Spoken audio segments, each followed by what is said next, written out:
you. And very kind of them because they actually get up very early in the morning. They have an unexpected schedule for lessons today. So after this session, they got to rush to the class. So that's why, Miha, I'm sorry to like stop you and rush you because No they're problem, going to no class problem. later. Yeah. Yep. Understand. Hi, Yep. Jan. Hi. And Jing and Natasya, could you share, turn on the camera? Okay, I have them, all three lovely ladies from Reading, Malaysia. So yeah, very kind to be here today, sparing their early morning. So today, I'm not sure whether all the juniors you know about them. So we have Jaen, Natasya, and Jing. They are all studying down in University, West of England, Bristol, UWE Bristol. So they be here to share about their journey from Reading, Malaysia to UK to study for bar. Let's start for today's session. So these are the questions. I think quite many of you are seniors already, but we could cover again. So yeah, so the first questions usually asked by juniors, what the kind of the learning experience for a bar students in the UK, and what kind of subjects you taking in the bar program. So could I have seniors to take turn, and then you can cover a bit for these questions. Jaen, you want to go Yeah, first? yeah, I think I'll go first. So basically, the learning experience for the bar student, it differs from CLP because we have more advocacy subjects. So if I could just give an overview, we have civil litigation, criminal litigation, and criminal litigation is coupled with evidence.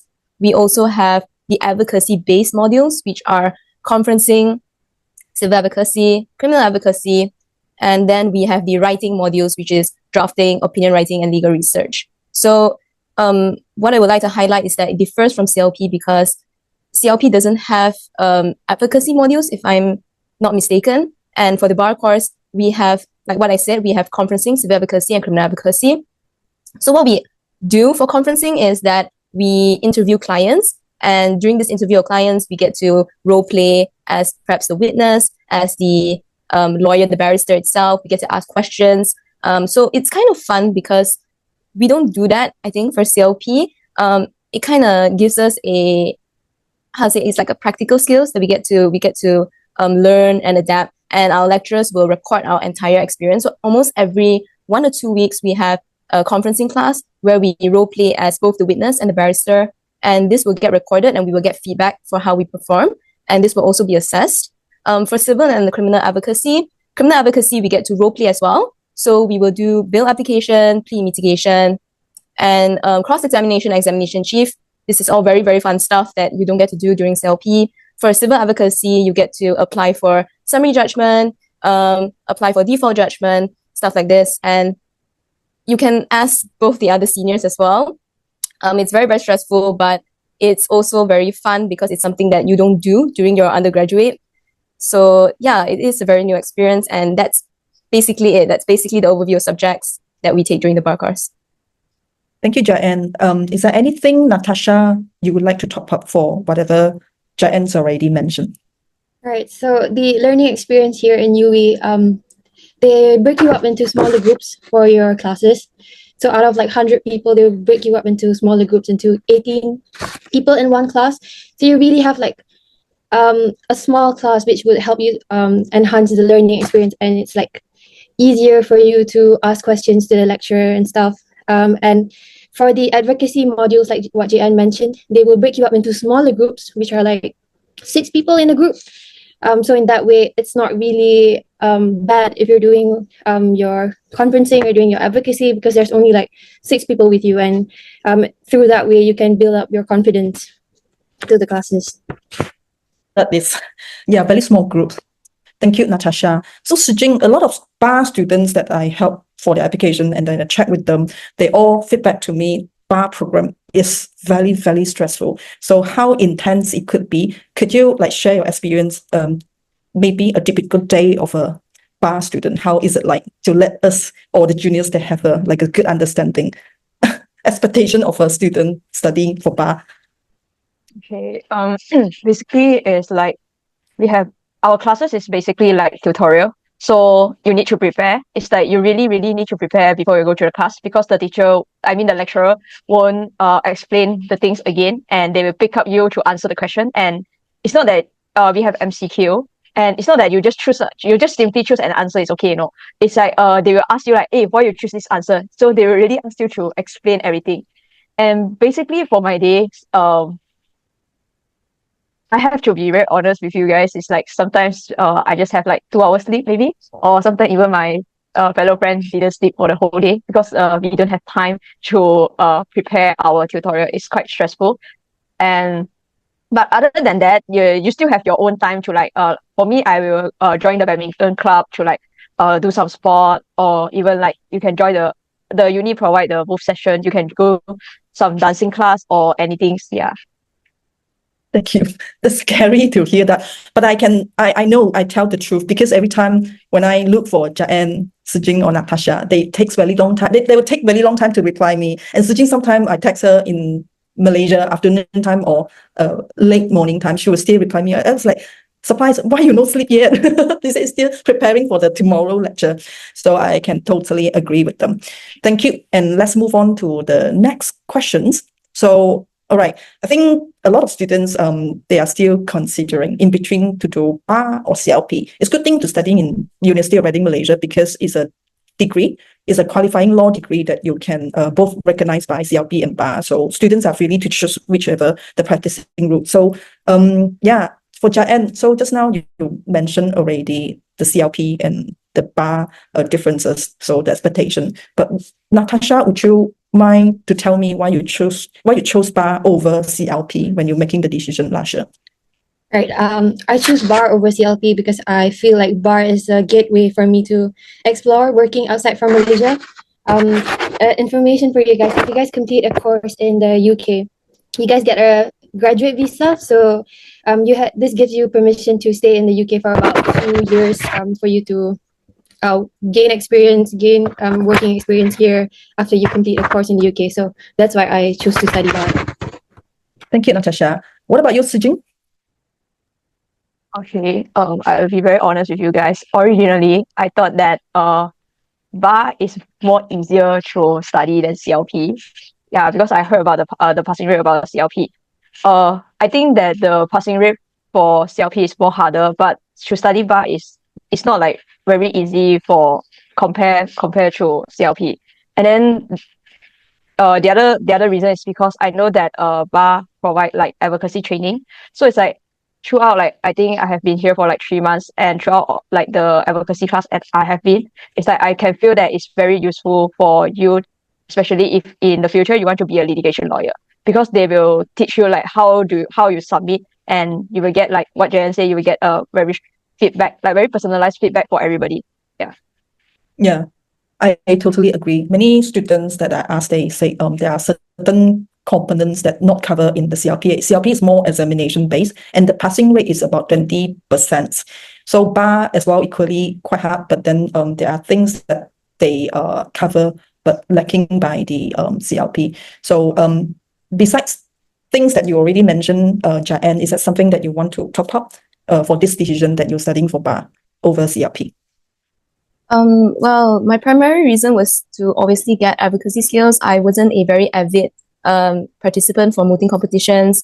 And as you can see from University of Reading Malaysia's modules, we don't have an advocacy module as opposed to those from the public institutions like UM and MMU and so on and so forth. They do have advocacy modules already integrated in their syllabus. So I thought that I would be lacking in that specific area, and that's why I want to take the bar. But you don't have to, like, it's not mandatory. I have seen people who have taken the CLP to have great advocacy skills later on in their career as well. It's just that I wanted to get that foothold early on in the education pathway first. And I have heard from many of the lawyers or many of the pupils that during my internships, where they say that if you are privileged enough, if you do have the means, obviously I was in a very lucky position where my parents were willing to spend the extra bit of money for me to go over to the bar to get that advocacy skills, which I wanted.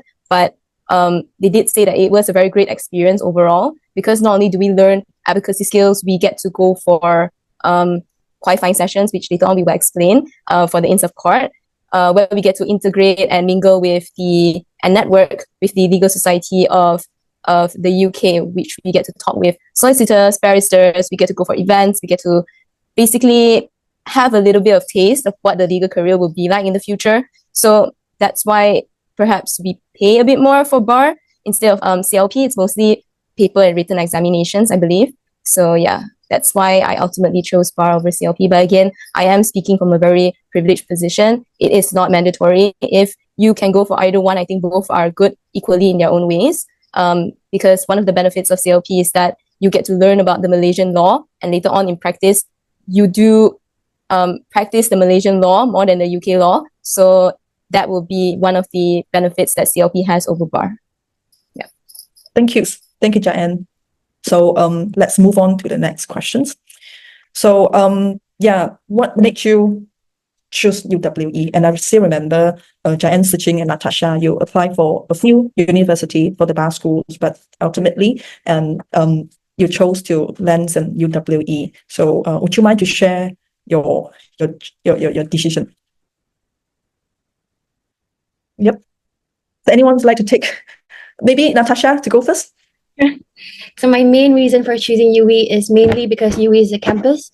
So you get to like live in a campus lifestyle rather than other unis. It's just a building. So I really wanted to stay in a campus where there's library and like there's a lot more other buildings, and I live in the campus instead of living somewhere further from my uni. Other than that, because I thought UWE is one of the closest to London, it's easier for me to get through to it for the in session. So that's the main reason, two main reasons why I chose UWE.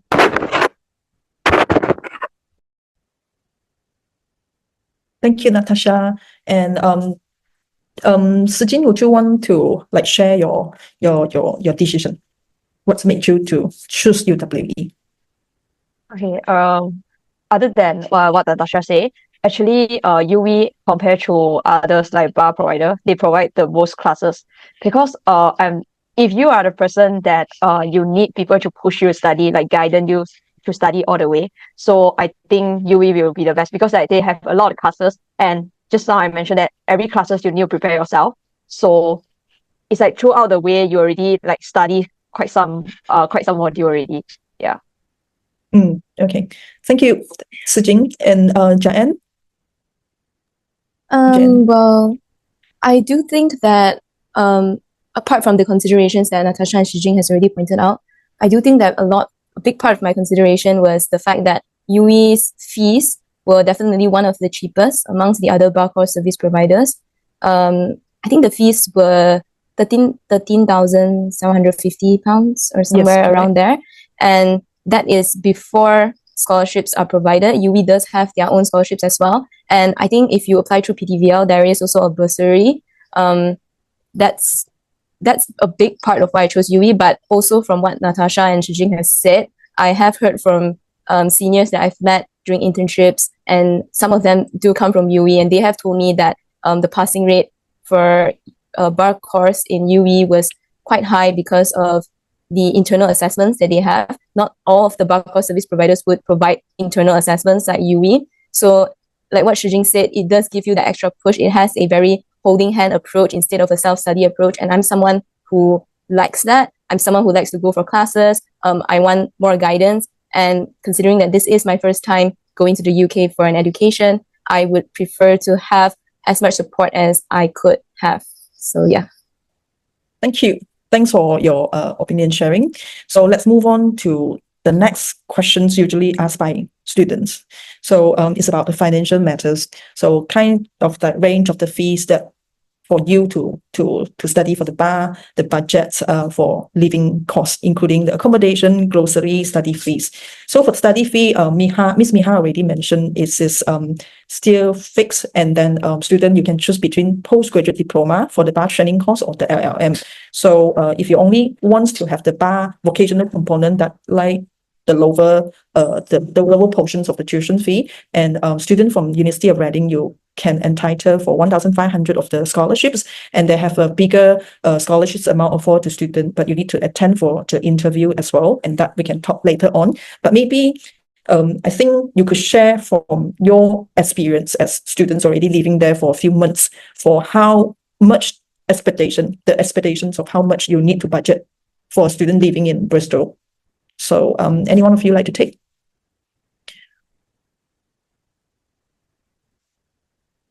Jing? Yeah. Okay. So for grocery is like every week is around like £20 or to £30.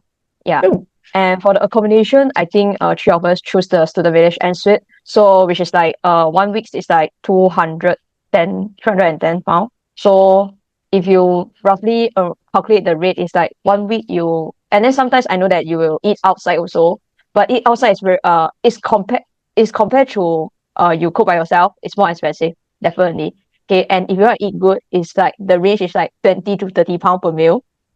And if you just want to like eat outside, like normal range, so it's like £10 plus. Yeah. So and then I think you can time out yourself like for 1 week, maybe £300 or 350 or £250. That's 1 week like living cost in Bristol. And Accommodation. some more we live sorry? Accommodation plus meals, right? Yeah, accommodation plus meal. Accommodation actually you can choose by yourself, but because we choose en suite, it's like we have our own toilet. If you want to have a cheaper option, you can choose to share toilet. Like just now, Miss Miha said that you can choose to wash car park to have the shared toilet with others. And if you are more willing to spend, actually you can choose the pearl down view, the latest one. We have seen before, and it's very grand. It's really very grand. Yeah. And one more thing is like because we live in campus, so we don't need to have the bus fee, we don't need to cover it. So it's like you're walking distance only for your accommodation through the campus. Yeah. Okay, thank you. And what about you, Jen? How much your budget for meals per week? I do groceries I think once every 2 weeks. And I think that's a very, very viable thing to do. I cook for lunch and dinner. Breakfast is like bread and cereal and so on and so forth. But in terms of cooking 2 meals every day for 2 weeks, so that's like 14 days, you do once groceries. And that is like, I think if I remember correctly, my last grocery fee was around £44 to £50. So that's like £50 for every 2 weeks. That isn't inclusive of me sometimes eating out, or sometimes we have classes that continue right after 1 p.m. So basically we have only like 1 hour break or 2 hours break. So I'll eat in campus, which costs around like £4 to £5 per meal, depending on what you buy. In terms of groceries, it is very near our accommodation. We stay within campus. There are 3 to 4 grocery stores that are walking distance. I think about 10 to 15 minutes walk from our accommodation. We have like Asda, Sainsbury, Lidl, all of them within walking distance. So from what Jing has said, we don't have to take a bus, but one of the main things of staying within campus is that UWE is on the outskirts of Bristol City Centre. So you do have to take a bus if you want to go into City Centre, but that's not very often, especially if you're a bar course student. You're always quite busy in terms of preparation. You don't even get time to sleep anymore. So, I mean, if you want to go into City Centre, that's probably like once or twice per week. And the bus fare itself is around £3.20 to and fro. So it's actually quite affordable. In terms of accommodation, like what Jing has said as well, we are paying the higher end of the fees because we wanted an ensuite, which is an attached bathroom. But if you want to save on that and you're okay with sharing a bathroom with anyone, that would cost around like £160, £170. I don't know whether the fees will change when you come later on, but that is the range. It is considered a higher end of the range because our accommodation fees are comparable with the London side of the cost of accommodation. But so far it's quite good. And as Jing said before also, we have seen Pearl Down. It does look very, very nice. The facilities are very, very modern looking. Heaters in Pearl Down are also very well maintained and upkept. So if you want to take Pearl Down, I wouldn't say it's much higher end. If you take the shared bathroom, I think it is £170 to £180. I think it's £180. So it's actually much cheaper than the ensuite in Student Village, but it's just that you have to share a bathroom with a random stranger. So depending on what you're okay or what you're comfortable with, that's basically it. For study fees, as I mentioned before, it's 13,750, I think, without scholarship. But if you do get scholarship, the scholarships can range to a much higher fees. But what I'm paying now is 11,750, and that is coupled with the scholarship and bursary given by PDVL. So yeah, it is one of the lower end of fees compared to the other bar course service providers, and you can confirm that by checking on the other universities' websites as well. Yeah, some of the university charging for 20,000 K. Yeah, I think So- that's like City Law in Cardiff. Yeah, these are the two most expensive. Right. Natasha, I will keep it for the next question since we are a little bit behind of the session. So let's talk about Inns of Courts. Quite many students it's a very brand new idea, and that is to do with the networking. But speaking from the student perspective, Natasha, would you mind to talk about your in sessions? How is it going, and which inn that you join? Yeah, over to you. So in the UK, there's 4 Inns of Courts. That is Grace, Middle Temple, Lincoln's Inn, and Inner Temple. And I chose Middle Temple because firstly, I heard that they gave free meals, so that was the main reason. But actually, when I first came to the qualifying session, I saw that it's a very diverse Inns of Court. And it almost felt like home because most of the Malaysians are there, and I'm quite surprised that most of my friends are also there. So I get to network with a lot more Malaysians. I get to meet my friends again.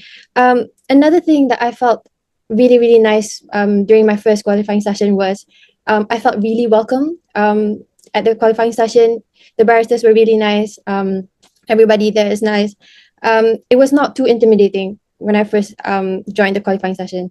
And like the events that they provide, there's a lot on ethics, there's a lot on Black History Month. It's a very diverse Inns of Court, so I enjoy going to Middle Temple. How many QS that you already collected points, and how many to go? I have collected, I think, about 6 or 7, and I have about 3 more to go. Yay! So did you plan out the trips, like day trips, or you spend overnights in London? Because all inns in London, so many students are actually having this concern whether if they choosing the bar school that is just like quite far away, that would be a hassle for them to travel, and that would be another cost. So for Bristol, how do you find yourself to travel to attend for the inn sessions?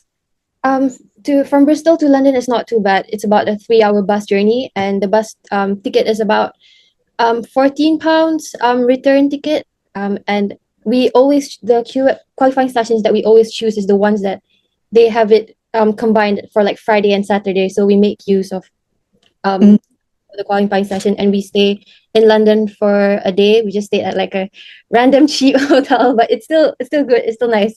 But through that, we get to collect our qualifying sessions points more, and we make use of the travel. Do you need to pay for the QS sessions, Jing? Mostly for the physical session, it's only okay. Because we are outside for London, so they got subsidized on us. But if you choose through online session, and then I think you need to pay around £8. But actually, they do have a very good event that called Advocacy Weekend. I think it's like need to pay like £200. I didn't go for that because about my schedules, but I heard a lot of my classmates that went for that. They say it's very good for you to train your advocacy as well. Yeah.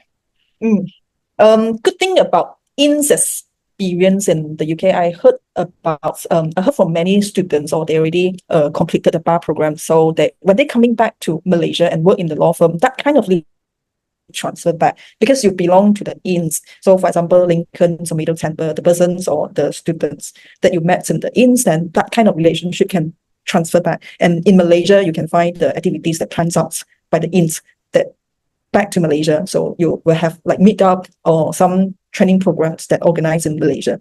So it's a very good experience. So I totally agree with what Jaen that you mentioned. So CLP and bar can be very different, and bar itself very particular on how to build student, not only academically prepare student, but they are very emphasis on that kind of networking and the social relationships within the legal sector. Okay, so let's move on. Okay, we have 2 more questions to go. I hope the time is still okay. So Jaen, so it's for your I think students doing part 2 and part 3, they would wish to know. So if let's say I really want to do and interested to study UK bar, so any honest opinions or tips and advices that you wish people have told you before you coming to study the bar program. So yeah, Stu. Research as much as possible. Before I chose which bar school I wanted to go to, I did like really, really intensive research. I even read through Reddit forums for some reason, because I wanted an honest opinion from lay people. Each internship that I've gone to, I've asked not only from the opinion of people who have taken CLP, I've also asked individuals who have taken the bar course, and I've gotten perspectives from both sides before I made my decision in terms of going for the bar course. In terms of preparing for it, I don't think you can ever prepare for it because a lot of what we learn from undergraduate is very, very different from what we're learning now in the bar course. I mean, some modules are transferred over in terms of core modules like contract, tort, evidence. Evidence is very, very important because we will be taking the evidence module again in the bar course. So please do pay attention for that. And in terms of preparation, I believe you can, like what I said, I wasn't an avid mooter back then. I think it would have helped a lot if I had done mooting competitions as well. But it's not mandatory. It's not like you would get a much greater foothold as compared to the rest of the students. If you do take mooting, if you don't take mooting, it's not a super huge benefit or super huge advantage that you will get. Because later on when you come to the bar course, they will teach you from the start, and that's probably the whole purpose of the bar course, because you do come for the bar course for the advocacy courses, and they will teach you as if you were an obvious anyways. In terms of advice, I do think if you are consistent for your undergraduate in terms of studies, you will triumph over other students in the bar course because consistency is key here. A lot of our modules are very, very daunting. There's a lot of things to catch up on. You can't just leave it till the end and just burn the midnight on study when you're very near the assessments. It doesn't work this way. It's all about consistency. You have to start from day one. And if you already have that sort of culture going on in your undergraduate, then I think the bar course won't be of any difficulty to you. And another advice I would give, which I didn't know back then, and I only knew in my first week of the bar course, was when please do book your QS sessions early. We didn't know that until the first week of induction week, when a lot of our course mates asked us like, have you booked your QS sessions? And we're like, oh, we didn't know we could book it early. As soon as you get registered as a member, you can start booking it as early as September, I think, September, August. And please do book it early because a lot of the QS sessions get fully booked and you won't be able to go for the QS sessions that you really, really want. So book it early, get it done before January. Let's assume we're starting in September. Get most of your QS points done before January because a lot of our assessments and practice assessments start in January to May. So that is the crucial month. That is when you don't want to lose focus and go into London or do your online sessions during that time. So get at least 7, 6, 7, 8 points, like what Natasya said, before you begin your assessments in January to May, because that's when a lot of things will go down and you wouldn't want to lose focus. So yeah, I think that's basically it. I totally agree with Jaen because one student told me he missed the deadline to book and couldn't book a place, and he has one more point, which is the ethics to clear the point in order to call. So he passed all the papers for the bar, but then just the QS he hasn't fulfilled 10 qualifying section, and the ethic one he belonged to the grades in, and the ethic is just like not money laundering. So you have to wait until the time that available and book and attend only can get called to the bar. So it's only that QS sessions that dragging him back, holding him back to call the bar. All right. Okay. Anything Jing and Natasya you would like to add on for whatever Jaen's already mentioned? I think no, because Jen has mentioned everything already. Yep. Thank you. Covered quite a bit. So last question is about your application experience with PDVL. So Jing, would you want to share about your application journey with us? Okay, so I need to admit that I'm a person that doing things very last minute, but PDVL really helped me a lot. Like they will urge you to like go apply the things which you really need to apply early. Okay, so when they urge you, you just do it. Okay, and sometimes because I'm very keen on the budget things, and I even call MT during the Chinese New Year, and she even pick up my call. So I think the experience with PDVL is quite good. It's like if you have any like question or anything, you can just ask MT. Yeah, you can just ask, and then she'll reply you as quickly as she possible. Really, okay. And and I remember that I freaked out about my visa also, because I think that time is like my graduation era, yeah, my graduation date, and I would like to travel to Singapore. But if you apply for visa, they will keep your passport for like few days.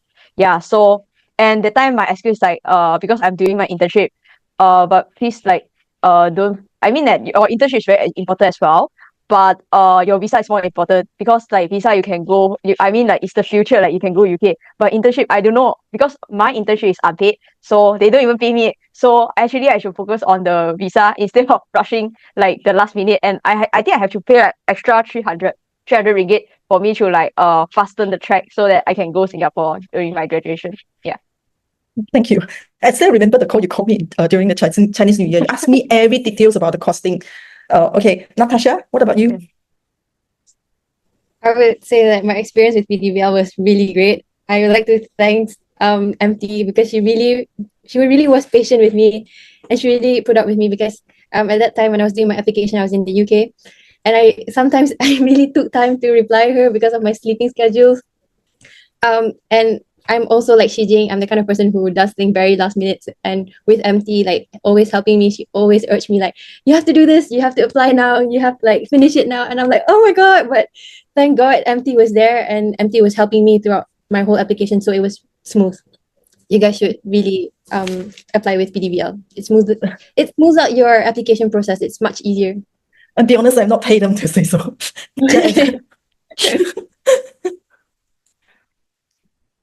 Jen, would you want to say something? Yeah. I was very willing. When MT asked us whether we would like to do this sharing session with her, I was very willing to do it because I am very indebted to her. A lot of the application process was actually facilitated by her, and as what Jing had said, she will reply at any time, even if you ask the most ludicrous, the most stupid questions ever. She will reply you with with as much support as you need, with as much guidance. I remember there was one time where I think I've just woken up or something. A lot of the things I've asked was so stupid. I was very blur, and she answered it patiently and guided me along the entire process. And it was so funny because it was also about the visa application. I was sort of late because I was focusing a lot on my internship, and by that time I was rushing the application process. She pulled through. She answered me in like, she'll always answer you in less than 2 minutes, I think less than 3 minutes. I don't know whether I'm setting the expectation high here, but she will do that. She will reply you at any time, at any moment. I remember once there was even a time where I asked her a question at like 2 a.m. She answered immediately. So I've always recommended her services and PDVL services to a lot of people. And again, like what she said, this isn't paid. I'm just very grateful because I've met quite a few people who were doing the bar application process alongside me, and they did not have as much of an easy experience as I did, because I had someone guiding me along the way. I had someone telling me what sort of things I would go through, what sort of things I needed to do. So I had sort of an overview that what I needed to do so I could do it as fast as possible. Whereas a lot of the people who had to do it themselves without an agent, or without possibly an agent as helpful as MT or PDVL, they had to experience how hard it was, and they had to constantly ask me like what was going on, what do I have to do. So yeah, I truly recommend that if you want to do, if you want to apply to the UK bar, please do go through someone as experienced as MT or her team or PDVL, because they will guide you, and it's very easy to go through with them. Plus, if you do apply with PDVL, I do think that there is a bursary attached for University of Reading Malaysia students only. A lot of the people that I've met during internships, they did not have that bursary because they were from other universities. So considering that you've already satisfied the first prerequisite of studying in University of Reading Malaysia, I think you should just reap the benefits and just go through with PDVL and get another bursary, especially when you're intending to apply for UWE.